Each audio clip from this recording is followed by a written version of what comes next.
जय शिवराय. कन्नड सोयगाव विधानसभा मतदारसंघातल्या शेतकऱ्यांना मी एक आनंदाची बातमी देतोय.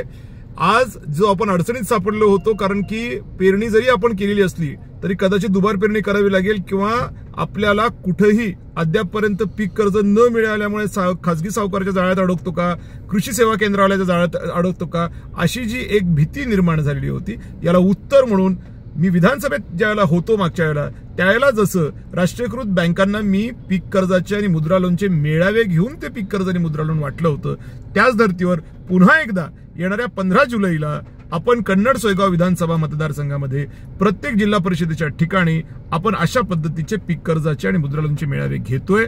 आणि एवढंच नाही तर त्या पत्रामध्ये आम्ही असा उल्लेख केलेला आहे की किमान त्या जिल्हा परिषद सर्कलमध्ये त्या दिवशी किमान 10 लोकांना तरी कर्ज प्रत्यक्षात ट्रान्सफर होईल अशा पद्धतीने काम करण्यात येईल असं लेखी पत्रच बँकांचं आपण घेतलेलं आहे.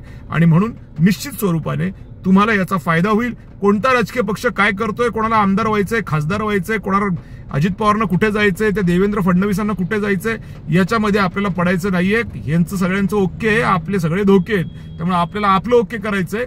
त्याच्यासाठी शेतकऱ्यांनी जरूर 15 तारखेला बँकेत यावं. फॉर्म पण आम्ही तुम्हाला तिकडे देऊ आणि तुमचं ज्यांचं कर्ज रिन्यू झालेलं नाहीये त्याचं रिन्यू सुद्धा आम्ही करून देऊ, जेणेकरून पुढे कर्ज मिळवण्यासाठी तुम्ही पात्र राहाल. नाही तर एनपीए झाला तर कर्ज भेटत नाही आणि वांदे होतात. कर्जमाफी येते येत नाही देवाला डोळे. आपलं क्रेडिट जर आपण नीट ठेवलं, उद्या आपल्याला 4 पैसे मिळायची परिस्थिती जर असली ते पैसे भेटतील.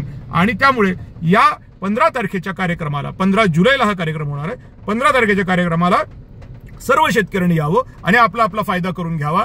हे काही हर्षवर्धन जाधवचं घरचं काम नाहीये, हे आरबीआयचं काम आहे आणि त्यामुळे फक्त ते केलं जात नव्हतं, ते आपण करायला लावतोय. धन्यवाद.